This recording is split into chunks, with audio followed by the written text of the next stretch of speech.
In this video, I'll show you how to solve the ALEKS problem called calculating the magnitude of an electrostatic force using Coulomb's law. This problem is going to describe two objects in terms of their charges and the distance that they are apart from each other and the force between them. And then it wants you to recalculate the strength of the force if the objects are moved so that they have a different distance apart. Now, you don't actually need to use the whole entire Coulomb's law in full form to solve this problem. We can use a shortened version of the problem because the objects are not changing in terms of their charge. So we can say that F2 over F1 is equal to R1 over R2 squared. And in this equation, the F2 and the F1 is those terms are referring to the forces between the two objects.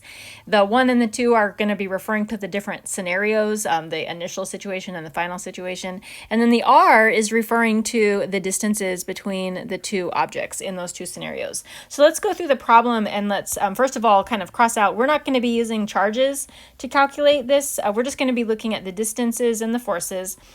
So they are going to start off with a distance of 8 centimeters apart from each other. I'm going to call that R1. That's the initial distance between them. And the initial force at that point is 44.94 newtons.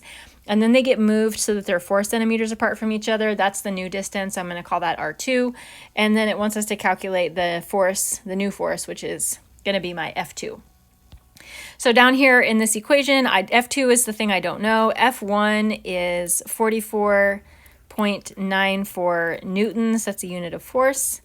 My R1, my initial distance, is 8 centimeters. And my new distance, R2, is 4 centimeters, and that needs to be squared.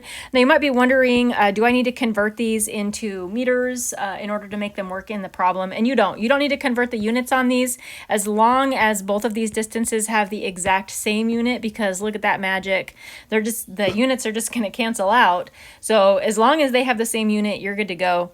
8 divided by 4 is 2. 44.94 newtons. So solving the right-hand side, 8 divided by 4 is going to be 2. 2 squared is going to be 4.